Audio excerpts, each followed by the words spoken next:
What up, gang? This is KenZerk, KenZillion, Zika Milligan, the villain, feeling trillion, and we are back on Umineko no Naku Koroni, Rondo of the Witch and Reasoning. Nigga. We're back on Umineko. I'm excited. Last episode, fucking, what it was. We had some crazy reveals. So, well, not really some crazy reveals. We had a crazy reveal, which I feel like was kind of obvious, but they were kind of like making a little ambiguous, a little vague there. But first of all, what's that nigga name? But Shannon's brother, he basically got rid of the little magic shit that would bring love into his life. He got rid of that shit because he doesn't believe in it and he hates Beatrice and shit. Jessica got dumped or rejected harshly. Beatrice revealed that the reason she does this is actually because she likes to see them suffer. So she knows that one day that their love is going to hit a roadblock and it won't be able to prevail and they'll be forced to split apart. And she fucks with that. She really fucks with that.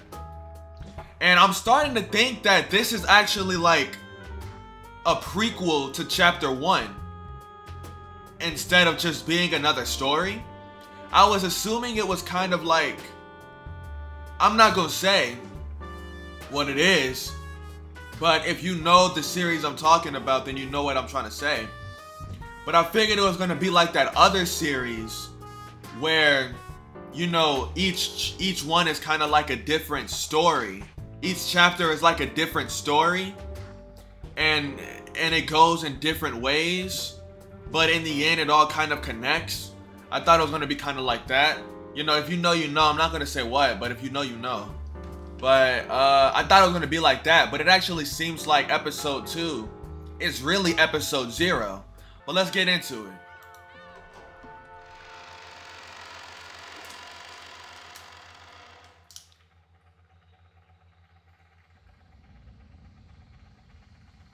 I'm stupid. Hold on, I'm sorry, I'm very stupid. I know I'm not tripping. That shit has a fucking face. I knew it! Why does it have a face? Beatrice! Is this where it ended? Hold on, let me check my recording to make sure this is where it ended. They had eaten breakfast at a coffee shop in the station building. By chance, the inside of the shop had been decorated with Halloween colors since it was October. Maria had seemed to be awfully pleased with that. For quite some time, she talked loudly inside the train about wanting to have a Halloween festival, without caring that she was attracting the attention of others. Halloween is popular in Europe and America, but people aren't that familiar with it in Japan. The shopping district was colorfully decorated with orange pumpkins, but the costume parades of children demanding sweets and saying trick or treat were nowhere in sight. I want a Halloween festival! I don't want to wear these fuck ass clothes! I want to look like a witch, bitch! The family conference isn't for playing. We're going to meet grandfather, so you have to dress up nice. While it wasn't completely full inside the train, it was really packed, with almost all the seats occupied by passengers. Maria was making a fuss among them, stomping her feet on the seat while Rosa scowled at her. Rosa had warned her many times to lower her voice, but Maria hadn't obeyed her at all. Once Maria got like this, no matter how much you tried to explain the situation or calm her, she wouldn't listen. Before, Rosa used to pamper Maria and give in to her at times like this. But that had probably been a mistake. Yeah, that's the fuck it was a mistake. What the hell? Surely Maria had gained the mistaken impression that throwing a tantrum long enough would make her mother give up and do what Maria said. Normally I would be like, you need to whoop the fuck out that child. But at the same time, you can only spank your child so many times until you gotta come to the understanding that shit ain't gonna work. You know? We done seen how Rosa disciplines Maria. Like, she done elevated from spanking the little fucker to slapping her in the face and shit. You know? We already know. That fucking physical punishment ain't working. So you gotta look for other means. You gotta you gotta find something else. Like, throw her in timeout or something. I saw some shit where they put a fucking, put a hat on them, and they said it was a punishment, and it made the child behave because they didn't want the hat on because they thought it was bad. It's like, there are a lot of ways to punish your children. Physical punishment, it worked for me when I was growing up, but it doesn't work for everybody. You know, not every child responds to physical punishment and actually improves their behavior. Not every child does that. And you gotta recognize that and start looking for other ways to punish them. Because if you keep, like, physically punishing your child, discipline. If you keep physically disciplining your child, when it's obvious that it's not really working or doing anything, it's only going to have negative effects. It's only going to have negative effects. Not a single good thing is going to come from it.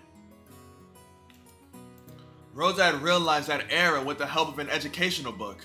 And since she's dumb, and since then, she'd hardened the part of her heart that wanted to pamper her beloved daughter. Aww. Her mutual understanding with Maria began to grow weaker and weaker, and she began to get discouraged by her own powerlessness more and more often. She like that one bitch from Chainsaw Man. If you don't give me sweets, I'll play a prank!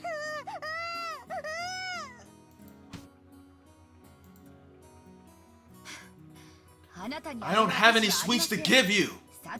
We just ate breakfast. If you don't give me sweets, I'll play a prank. It's a fucking holy shit. If you don't give me sweets, I'll play a prank. My dad would have beat the fuck out of me. Oh my goodness. I would have never. My grandma would have put belt to fucking ass. A stout old woman who was sitting nearby as Maria stomped her feet, picked the candy out of her handbag and held it out to Maria. I got a sweet, I got a sweet. Look, look, mama. Mama.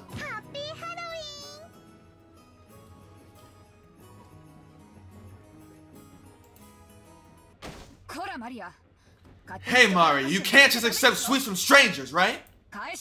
Give it back.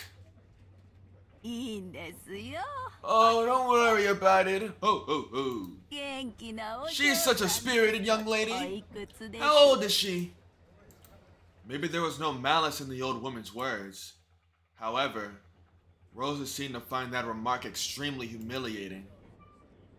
Maria, haven't I always told you not to accept sweets from strangers? You're gonna get fucking kidnapped doing that shit. Maria, relax yourself. She gave it to me. No, it's mine. Let go of it.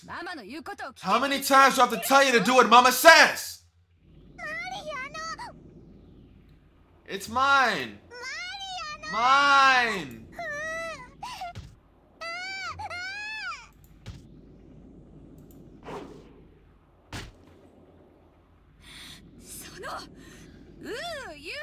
Don't always tell you not to say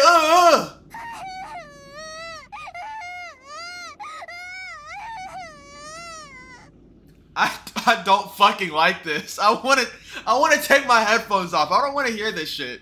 This is like making me very uncomfortable. Holy shit. Rosa reflexively hit Maria violently on the cheek. Hot damn. Violently? You couldn't do it passively? In a flash, Maria started crying loudly. Rosa immediately took the candy from Maria's hand and pushed it back to the dumbfounded old woman sitting next to them. She looked thug as fuck. Please do not just give sweets to my daughter. Oh, that poor old lady. Breathing heavily, Rosa once again held the candy out to the old woman. After getting flustered about what she should say for a few moments, perhaps the old woman realized that her actions may have troubled this parent and child, and she accepted the candy back, apologizing.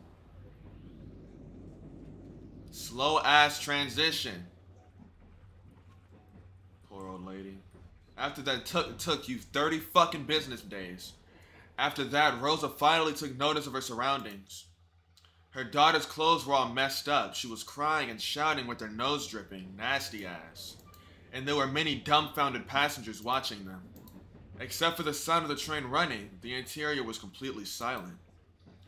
Fortunately, that pitiful silence didn't last more than a short while. However, it was followed by an even more painful atmosphere as everyone began to whisper. Maria shouted, cried, kicked, and stomped her feet as usual, paying no heed to the people sitting around her. Impulsively, Rosa tried to slap her again, but she noticed the cold eyes of the people in the train and couldn't.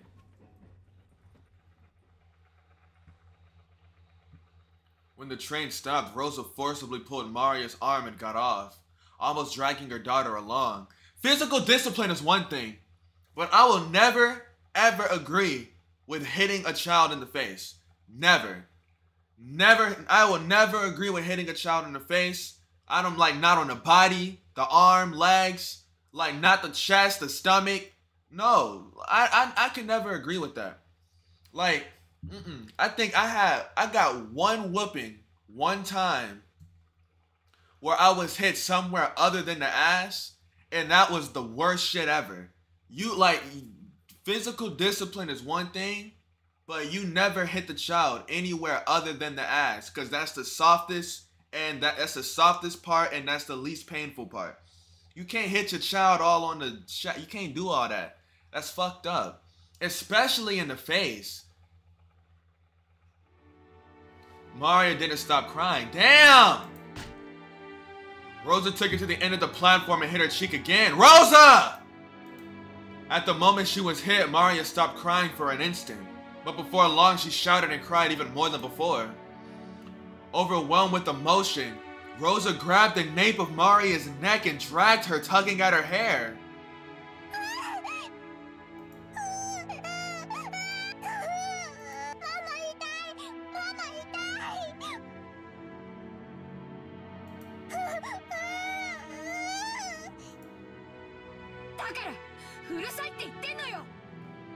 Didn't I tell you to shut up? That of yours! I told you to stop! That's the reason you can't make friends in class, right? Get a hold of yourself! Why are you still a kindergartner in your head? Why can't you do what Mama says? Why? Why?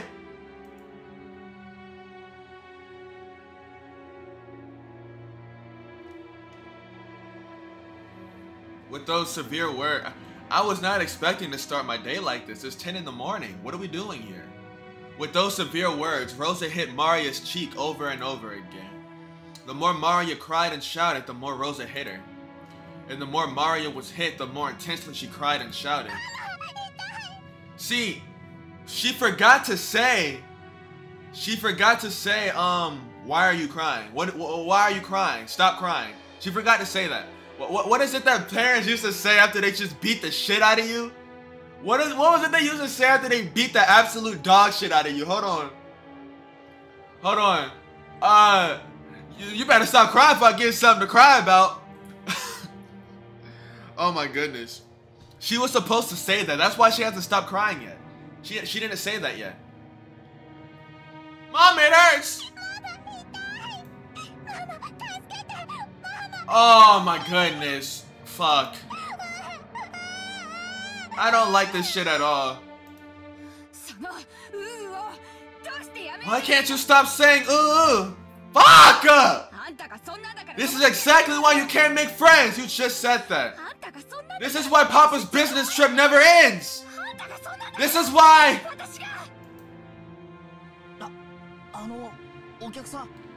Nigga, no! Everything is not alright! Excuse me, ma'am. Is everything alright? Do you want something, nigga? The one who timidly called to her was a station attendant. Rosa glared at the attendant with a look that said, "Don't butt into the problems of a mother and child, stranger!" Of course, the attendant surely hadn't wanted to get involved either. However, Rosa had been yelling on the platform for a much longer time than she had imagined. Her emotional scolding had led the passengers on the platform to advise the attendant to call out to her. Rosa yelled at the attendant saying not to worry anymore since they'd be getting on the next train. And then finally, or rather for the second time, she noticed the passengers on the platform staring at her from a distance.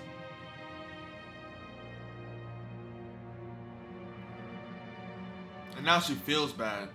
Rosa sweat slightly and felt a breeze make her sweat go cold, tormenting her. Maria still kept on crying, shielding her own head. Of course, if this beating continued, she'd probably keep crying indefinitely.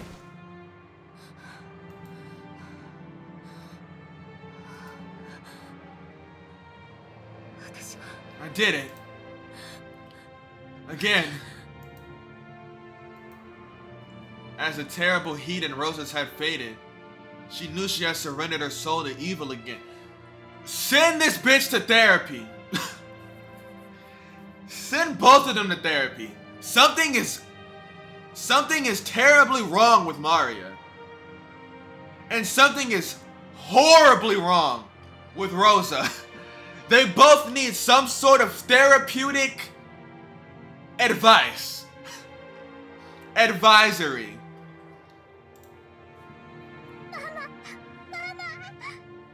Who the fuck is on my phone? Bitch nigga. Mama, come back!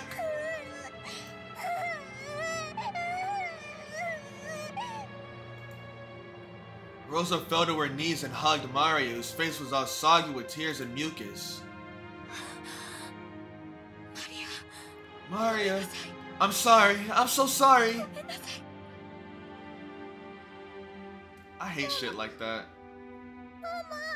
One thing I always hate that always fucks with me is seeing shit with like parents and children.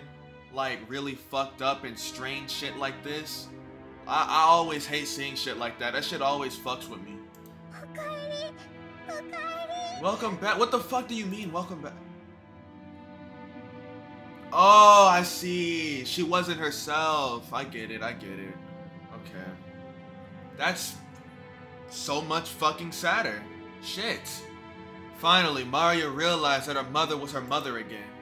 She clung to her mother's body and cried, burying her face in her mother's chest.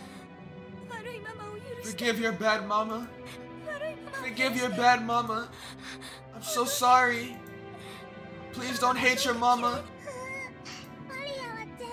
I'm just fine. Won't hate mama. Mama was only being possessed by the bad witch again. But you came back, so I'm just fine. Yeah, that's right. Mama was just being possessed by the evil witch again. I'm sorry, I'm so sorry. For a long time, the two of them hugged each other, asking for and sharing words of forgiveness. This is awkward. That's the station attendant. He's like, well, this is awkward. Fuck. After a while, they calmed down and both moved at the same time. Maria's face and Rosa's face were both deep red after crying their eyes out.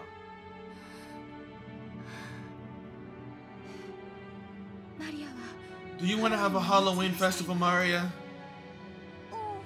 Yeah.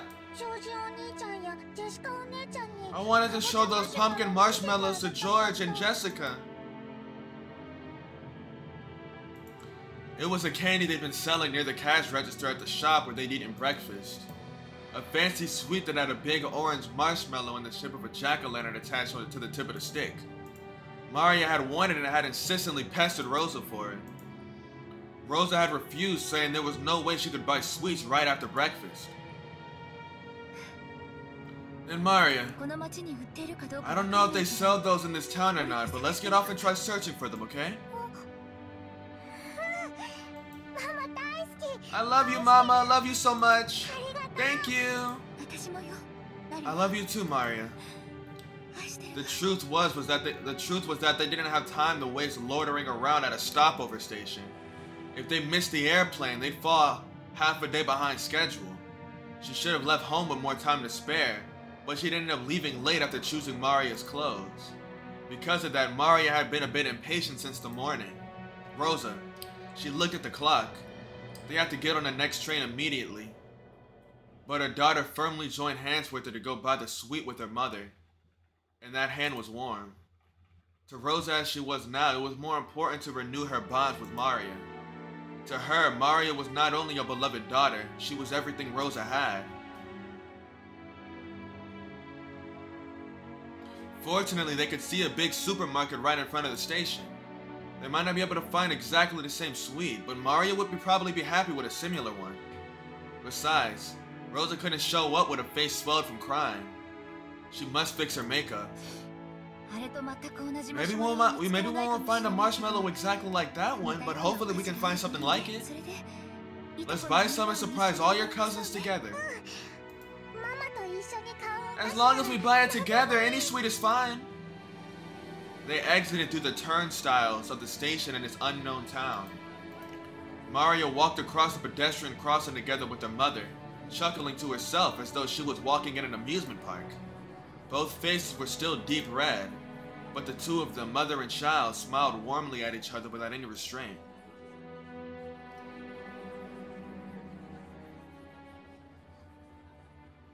They need help.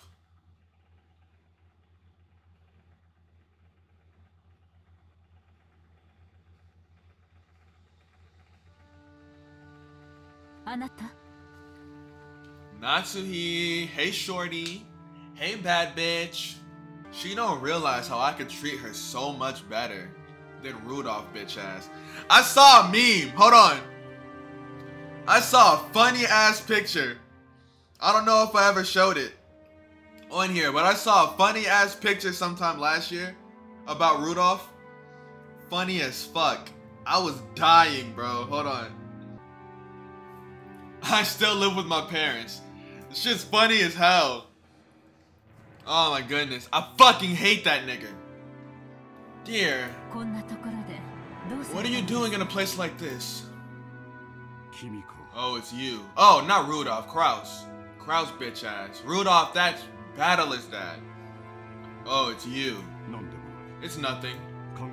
I just find this a pleasant place to think. All of our preparations for the day have been completed. Why don't we have some tea and relax while we wait? Forgive me. I'm always making you handle such troublesome matters. Please, rely on me even more. I am your wife. Naturally, I'm grateful to have you always coming to my aid. That's precisely why I'm able to devote myself to my work. I understand. I understand about your work. And the topic of father's inheritance, right? That has nothing to do with you. It's nothing more than fishing for rotten meat amongst greedy siblings. It's okay, dear. Everything will go well. Your businesses have never failed to work themselves out. He's looking like, maybe the ones I haven't told you about. Or maybe for reasons I haven't really told you. Natsuhi softly cuddled close to Krauss' shoulder. She complimented Krauss on his hard work. But Natsuhi knew better than anyone that his work wasn't going well. Damn! She a ride or die though. She see his SoundCloud career is fucking up. Ain't nobody playing this shit, but she's still hyping up his bars, even though they're elementary. Krauss' project was something like a seesaw where a large amount of money swings. Big investments can lead to massive payoffs, but like large seesaws, they tend to shake a lot while moving very slowly, instead of showing immediate results. At times, it's possible to make further investments, so that the seesaw incurs faster towards the side you want. Of course, you'd only do that if you were confident you'd be able to recover all your investments in the not-so-distant future. However, the seesaw Krauss chose never turned out as he would have liked them to. His foresight wasn't wrong, but the times were moving sluggishly. They never managed to catch up with him. For example, think of a literal seesaw placed in a park. It's a really popular item, so there's always someone playing on it. And you've got to wait a long time for your turn. Let's say one day you spotted one of those seesaws that was completely unused and you raced to grab it first and have it all to yourself. However, unless someone got on the opposite side of the seesaw, you wouldn't be able to play on it. What if lots of time had passed and nobody came to the opposite end? Seesaws are popular, so if you wait long enough, a companion will surely show up. But Krauss noticed something. The weather's getting worse, so nobody's coming outside to play. But seesaws are popular, so someone will surely come eventually. If he vacated his place because of the worsening weather, it would certainly be snatched away. And once again, he ended up longingly gazing from a distance at someone else having fun on the seesaw. On one side of the seesaw, he continued to wait patiently all alone. That was Krauss's project, and his current situation. If only I had a bit more courage and the self-confidence to believe in my own foresight, I would never have failed. Yes, that's true. Your foresight is never wrong. You were the only one who inherited father's resourcefulness. You inherited an innate disposition that none of the other siblings did. But I could never believe in it. I always shut my own projects down like a coward. Why can't I believe in myself? You need to play Sonic Adventure Tales Story, bro. That song will change your life. Shut the fuck up! Who would believe in a man who can't believe in himself? This nigga needs to get with Kamina. Nobody believes. I'm always sitting on the seat where the losers must sit. I wonder why. And my father, my mother, my siblings all sneer at me. How long is it going to take for me to be set free from this emotional complex? Just how long will it take?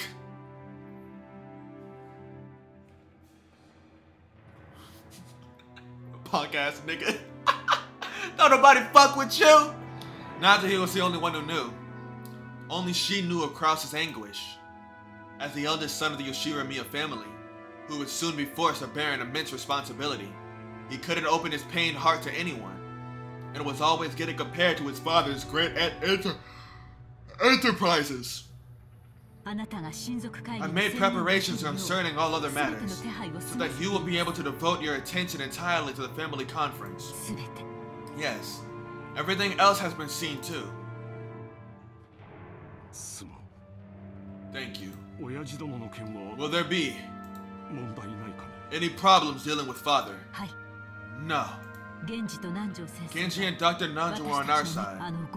I'll never allow those greedy siblings to make contact with father.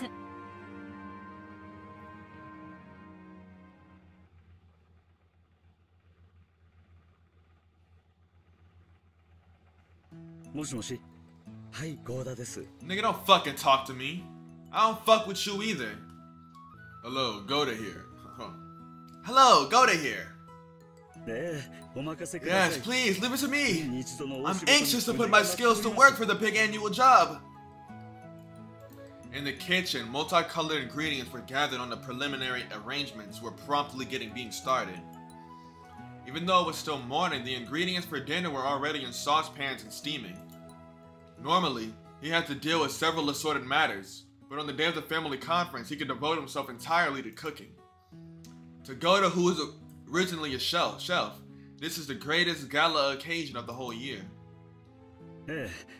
Yes, dinner will be cow steak. A wonderful cut of meat is already anxiously waiting for dinner in the refrigerator. Please be sure to look forward to dinner. It was rare for Goda to be in this good of a mood toward his fellow servants. Goda bragged about being the Yoshiramiya family's personal chef, and knowing he was considered worthy to display his excellent cooking at the family conference was his greatest honor. Understood. I will leave everything to you. Also, is Kumasawa there? Kumasawa? I happened to see her earlier, but she is not there. She is not here. Perhaps she went to get things ready in the guest house. Is she loafing around again? No, it is fine. Please continue with your work. Yes, leave everything to me, Goda. Fucking cornball. Genji placed the telephone back on the receiver, sighing lightly. Genji sighed once again, thinking of Kumasawa, who was probably hiding again even though things were this busy. And the ostentatious Goda, who only felt like doing anything on a day when he could show off. Damn! Excuse me. The preparations for all the rooms in the guest house are complete. We received instructions from a lady to prepare a room for 4 people, so that the children can spend the night together. So what shall we do? I hear Battler will be coming for the first time in 6 years. Presumably Milady wants to stay up late into the night with her 3 cousins. Make the preparations. You do not need to tell Madam. I see. Certainly. So tonight we'll have the late night shift, followed immediately by a morning shift. Looks like these 2 days will be tiresome. Speaking of which, the weather forecast is saying a typhoon will strike in this area. Will everything be alright? Assuming the typhoon is a straight far from its course, it may affect the boat ride back for the family members. The family's conference schedule might be extended until Monday or Tuesday. Our task may be a long and tiring one, but I earnestly ask that you take care not to make any blunders. Shannon, remain calm and do not panic. Kanon, be sure to greet our guests in a sociable manner. Yes, I'll be careful. I'll be careful.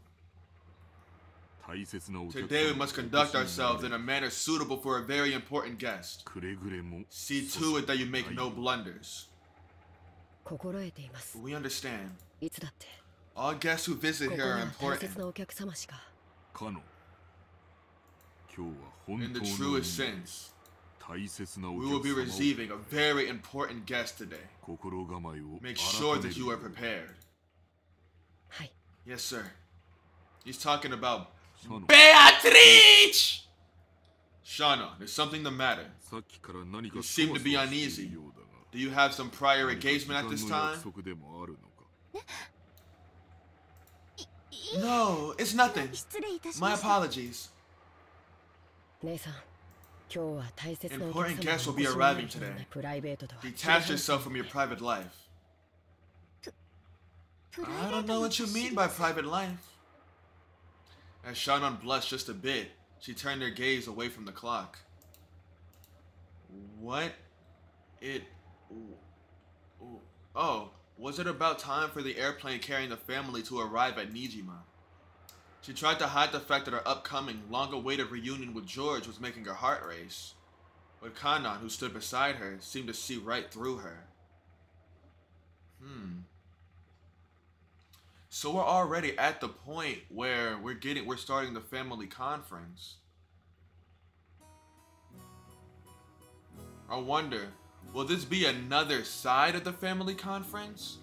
Like, will this be another side of chapter 1? Shut the fuck up, nigga, I'm talking. Will this show like a different side of chapter 1? Of episode 1, I mean? Will this show a different side of episode 1? Or is it going to take like a sudden, different turn, dramatic change? And all of a sudden it's like, wait, what the fuck? What happened? I forgot my notebook again today. Shannon, please, don't say a word and accept this.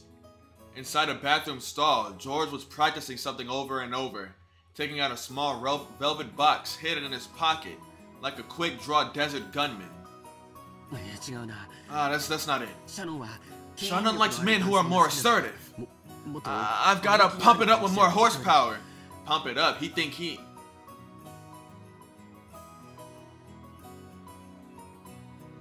That one bald nigga. Shannon, put this on your ring finger. That's an order, okay? If I don't say properly that it's on the left hand, maybe she'll put it on the right hand.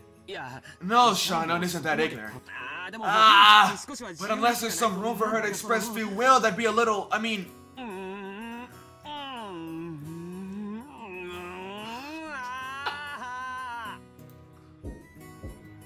As he crosses his arms, muttering, someone knocked on the door. George was snapped back to reality. Oh, George-kun. That's my nigga! Fucking love this guy. Hey, George. You okay? Got a stomach ache or something? Hey! Uncle Rudolph! It's okay, I'm fine. No need to worry. Really? That's good then. But you know you're straining way too much. Your ass will burst. Rudolph washed his hands, laughing cheerfully as he left. George, realizing that the most embarrassing part hadn't been overheard, relaxed and felt extremely relieved. Kirie, isn't Rosa here yet? Not yet. Hey, that's my girl! I love her! Not yet. She's pretty late. It's a good thing the weather's delaying our flight. If the schedule had gone on normally, she would have missed the plane. What's she plan on doing then? Rosa is very much an adult now. She'll manage it somehow. No matter how old they get, older brothers always treat their younger sisters like children.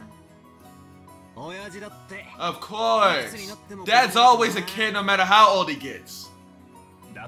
What'd you say? If I'm a kid, I'd make you a baby. Come on, Battle and Shine, up you go. Stop it, that tickles! Stop! You look more like two bratty friends than a father and son. Look, she's here. Ooh, if it isn't Rosa! Maria! Long time no see! Long time no see!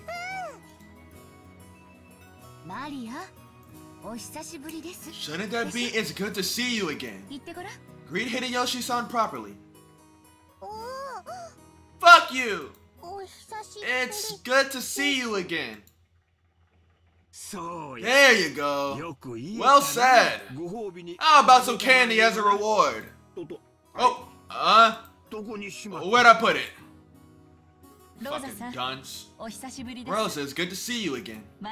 It's good to see you too, Maria. It's been too long, Kirie. Hideyoshi. Oh, and my battler. Look how big you've gotten. Come on! It's embarrassing to hear that from everyone I meet. Niggas are giant. Hey, Rosa. You're late. If the plane was on time, you'd barely have made it. I'm sorry. We had some trouble making our train connection. So, are we waiting on the weather again? Oh, don't complain. I much prefer the 30-minute plane trip to spending 6 hours bouncing about on some boat. Even if we're kept waiting here for an hour, it's still much faster overall. Is that Maria? Oh, you sure I've gotten big. She's at that growing age. You haven't seen her for 6 years, right? Of course she's changed. Women are creatures who could be born again in a single day when they have a change of heart. What the fuck does that mean? Maria, noticing a big man she didn't recognize mixed in amongst the relatives, hid behind Rosa's back and glared at Battler. Damn. Come on, Battler, say hi. The last time you met her, she was just 3 years old. You're practically meeting for the first time. Yeah, of course she would remember something that happened when she was 3. Hey, Maria! Long time no see. You sure I've gotten big? Maria, this is Battler, Rudolph's son. Understand? The brother's son is... The brother is the son? I remember this.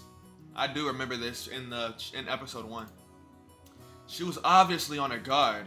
After all, it was hardly surprising that she'd be scared if a large guy like Battler suddenly started speaking frankly to her. Battler noticed that as well and thought of various ways he might approach her. Then he spotted the candy she had in her hand.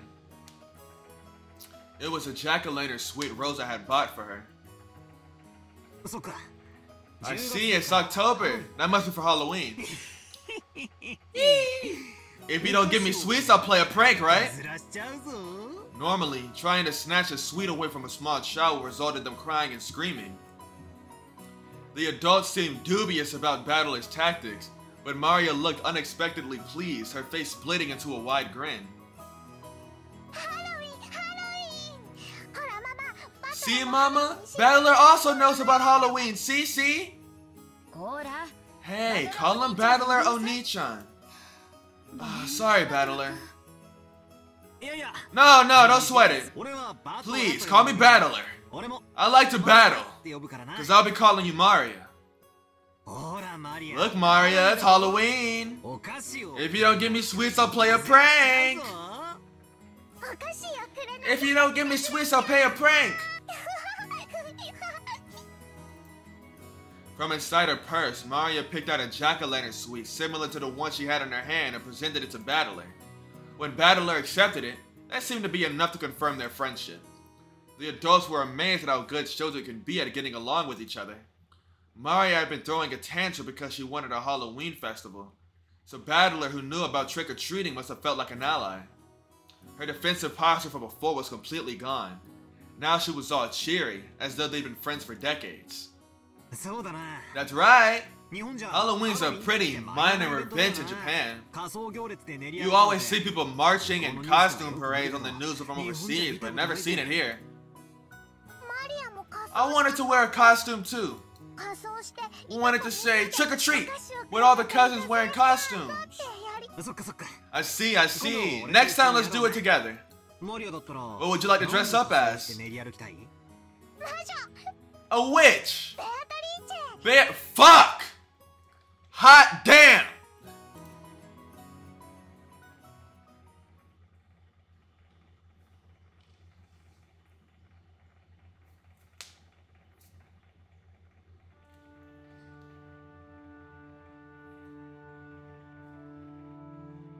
The fuck is... Oh. I was gonna say, why are we getting a close-up on that shit? The fuck?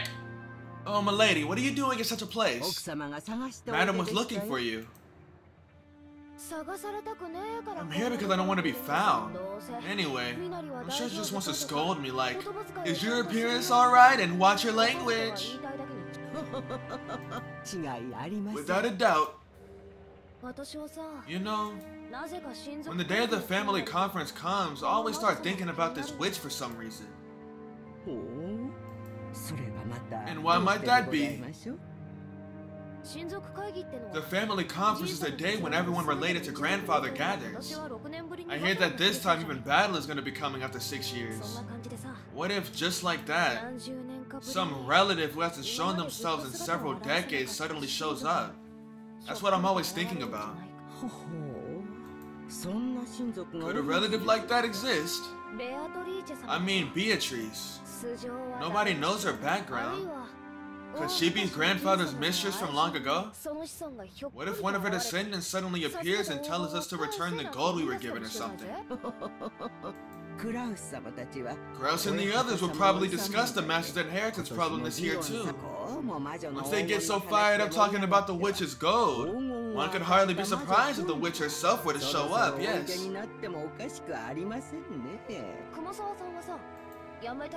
I guess you keep quitting and getting rehired.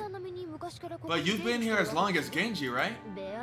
You know more about Beatrice, don't you? Who knows?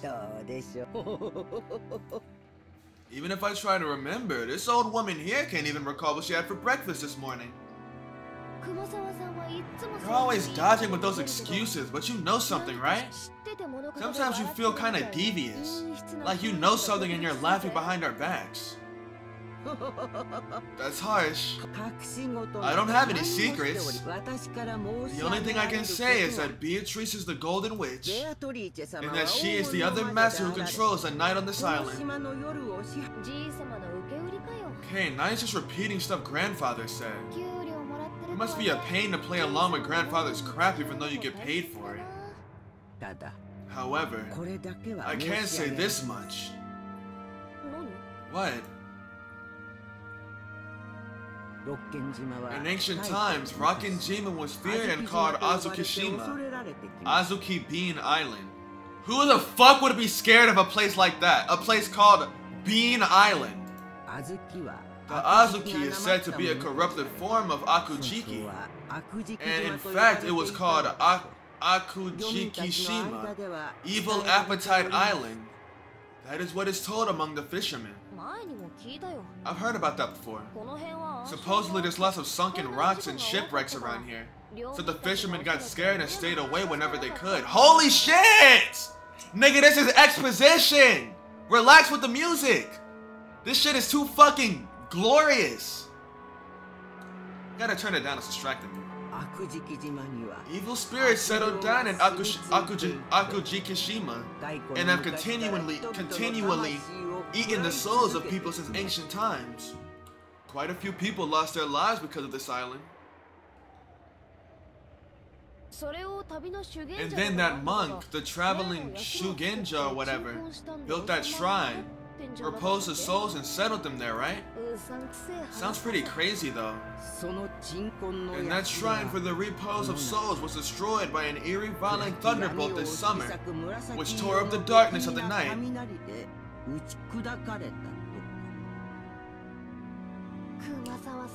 You really like those stories? Okay, sure. It'd be pretty creepy if a thunderbolt took out a shrine. But well, it was all worn out from the start. Maybe it just got washed away by some big wave. The evil spirits of the Akujikishima woke from their slumber and summoned Beatrice. If Beatrice happens to pay a visit to the family conference, if she does... Kumasawa fell silent for a moment. Jessica was pressing her to keep going, so that gap felt strange and eerie. When Kumasawa noticed that she had Jessica plenty scared for her with her silence, she grinned broadly. Who knows? Well now, I wonder what would happen. It's fucked up. Everyone dies. Literally everyone fucking dies. That's exactly what happened. Whoa, that sounds great. Of course. Won't you be able to do better at work if you get a chance to enrich your heart by living the good life every once in a while? Yep. Can't live right unless both your wallet and your heart are enriched after all. Sure, I'll keep that day open. Go ahead and make reservations. Don't even think about missing it. Yeah, I'm counting on you. I love you, Kyrie.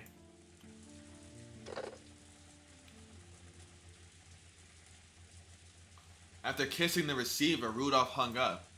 Before his seat, there were several executives with their sleeves rolled up, eagerly awaiting the end of that phone call. Sorry to keep you waiting. Have we heard anything from the States yet? Yes. You have a call from Dale Watanabe, the lawyer. I'll transfer it. On the whole, how's it going? Well, there does seem to be one unfortunate matter. It appears the other party has no intention of withdrawing from the trial. Guess there's no fooling them. Please, transfer it here. Understood. I'll do that right away. The executive ordered that the external line be transferred to the secretarial office. At once, the phone in front of Rudolph rang. Hey there. Hello. Sorry for the wait. Ushiro speaking. Thanks. How's it going on your end? Hello, President Ushiromiya. Let's skip the pleasantries and jump straight into the main issue.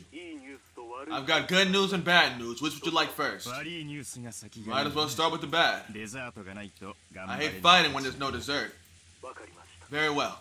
The bad news is that the other party is getting ready to prosecute.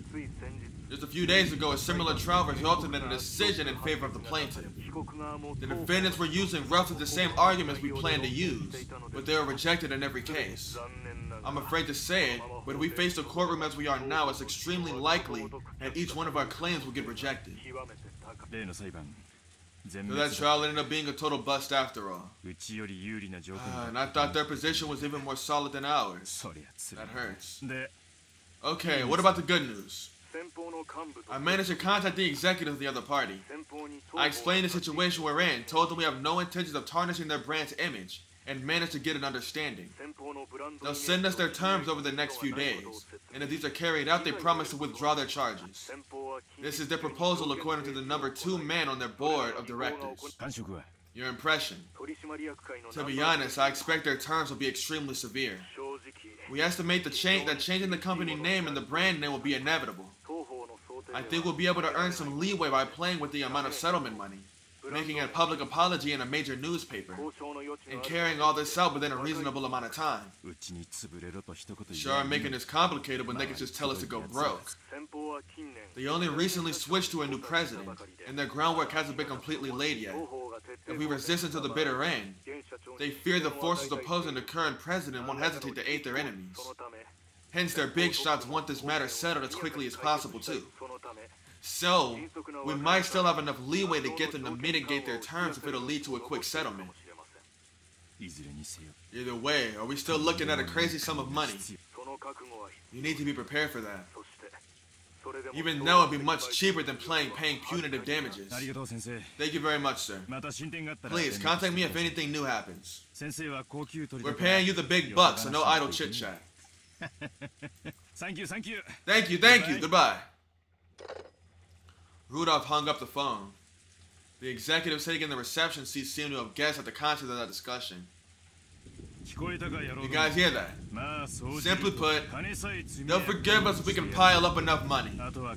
Now all we gotta do is haggle over the amount of that money. But President, the likely sum for the settlement Mr. Watanabe indicated is too much. We don't have that much of a margin.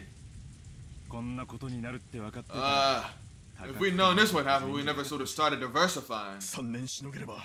The calculation that we could escape the capital crisis if we managed to endure for 3 years. To think we'd be stabbed at a time like this, how bad can our luck get?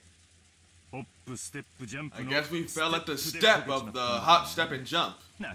It's enough to make you cry. We have no choice but to draw the money from the main bank. Banks are no good. They only bet their money on winners. The economy is improving, but we can't show weakness in the banks.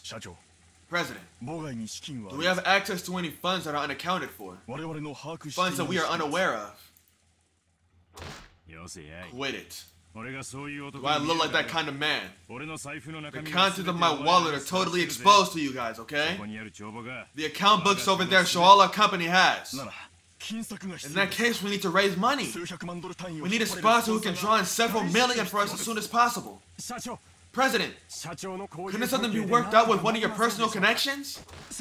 President! Calm down, you bastards. Let me worry about raising the money. You guys just keep the business running without making too much noise. Our accusers are saying they'll let us be if we can show them the money.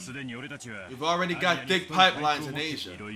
Things will probably be shaky, but we'll be able to maintain our current deals. Basically, if we can just bring the money together, we'll be able to solve all our problems. Just you watch. I'll fix all of this. I won't leave you out in the cold. Time to start getting your hopes up again. Once this is all behind us, I'll be rewarding all you guys with a champagne tower. I promise you that. So shut up and follow me. Got it? The airplane suddenly shook, probably due to the turbulence. I missed that guy. Did you pray today? Did you pray today? Cause if you didn't,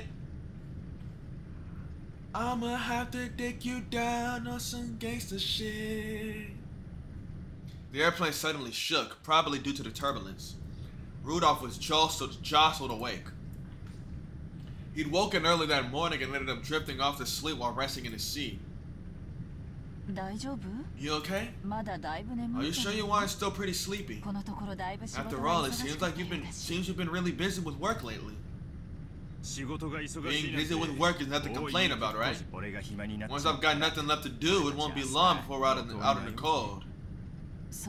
Good point. Now that even Battle is back, we'd be looking at worse than just the two of us going around begging.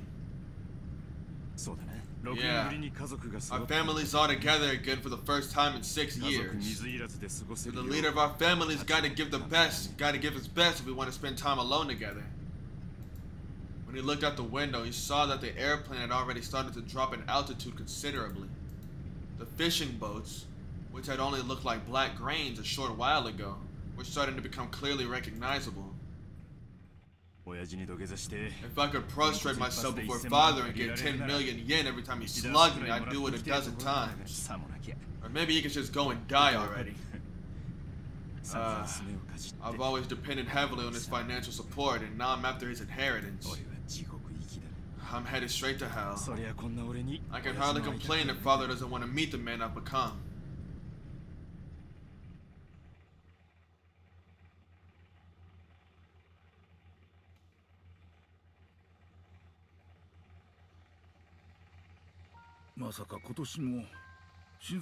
Could it be that, once again, you do not plan on making an appearance at the family conference?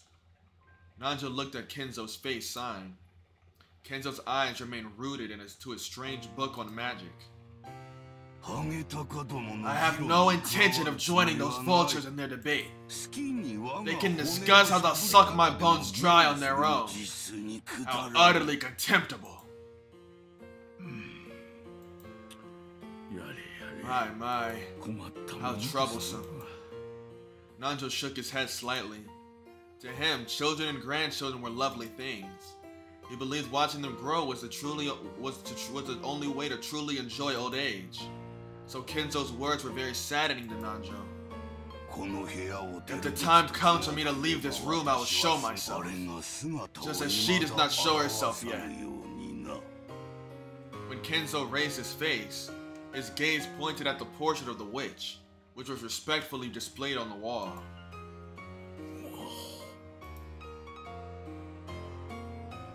Kenzo's mind didn't dwell for a moment on the fact that today was a family conference where all his beloved relatives would gather.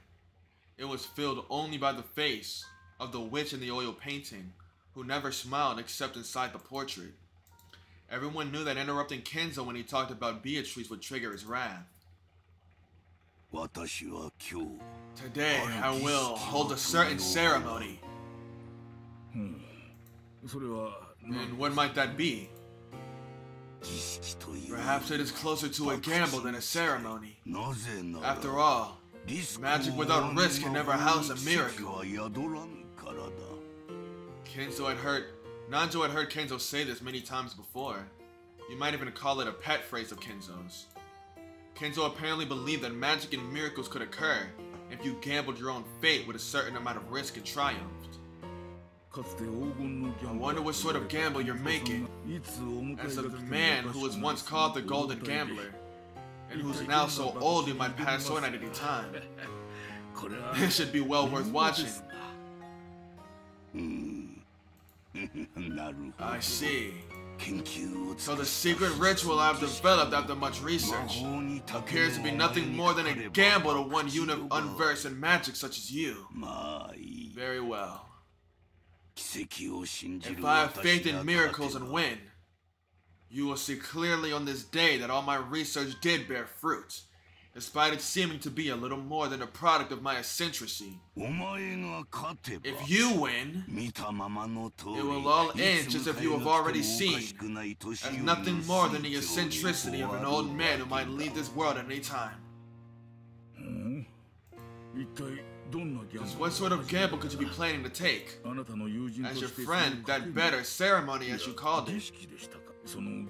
I can only pray most sincerely that you achieve victory in it. Yes, I thank you.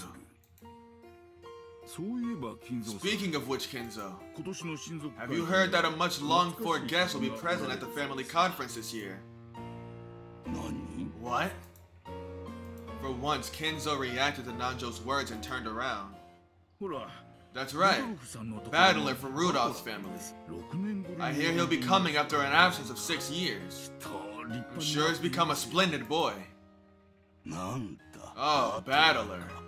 I wouldn't call him longed for. I guess who's failed to show up for a mere 6 years? After hearing Battler's name and making a disappointed and ill-humored expression, Kenzo turned his back again. He thought it was Beatrice. I imagine those 6 years went by in a flash for you, considering how you've immersed yourself in your research in this room. However, we might actually receive a visit from a truly longed-for guest.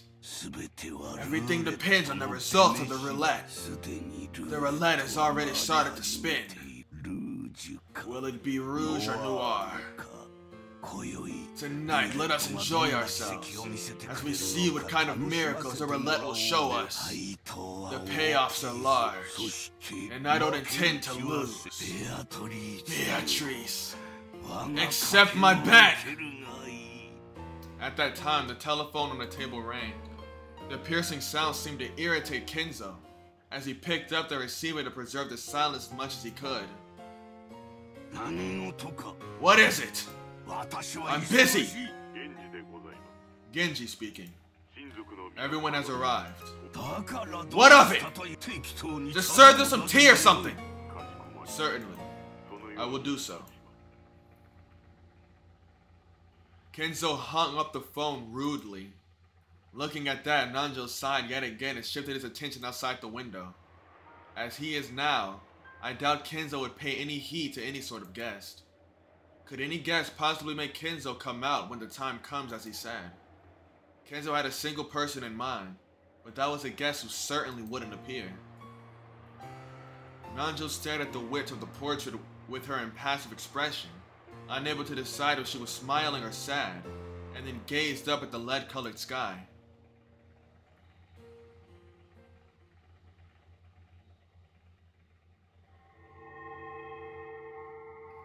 Oh shit.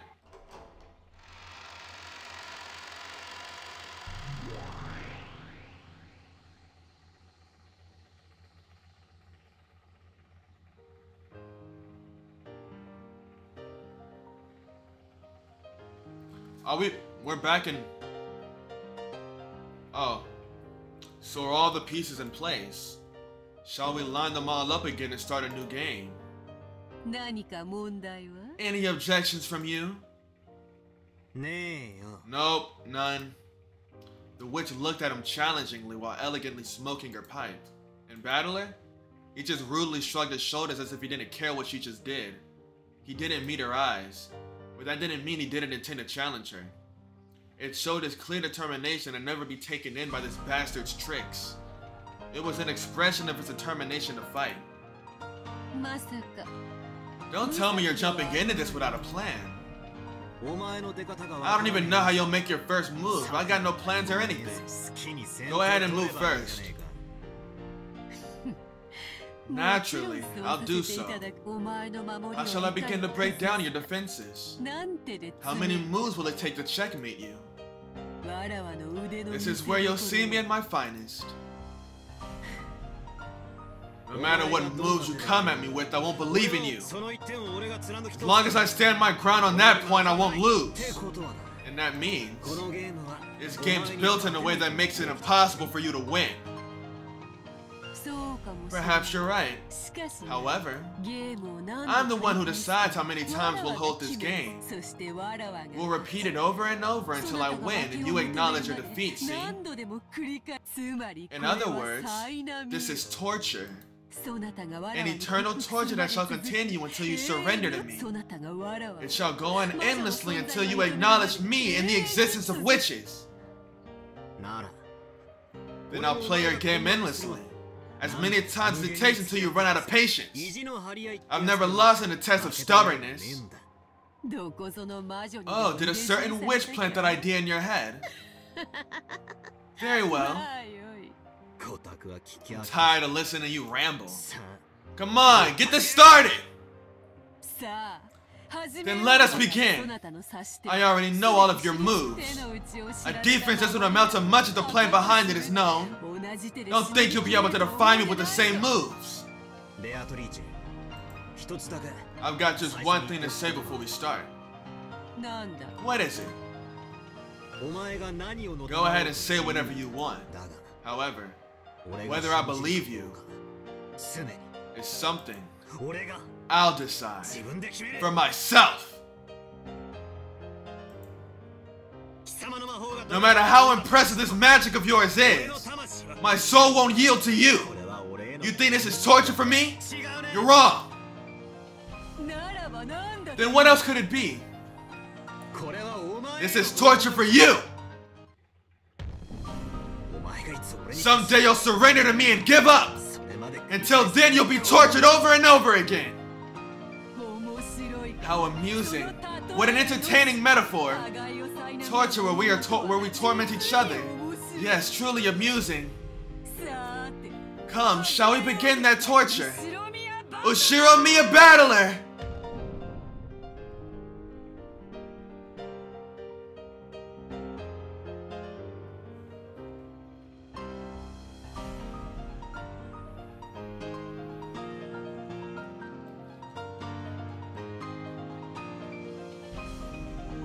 Oh, the clock is back. I missed that thing, man.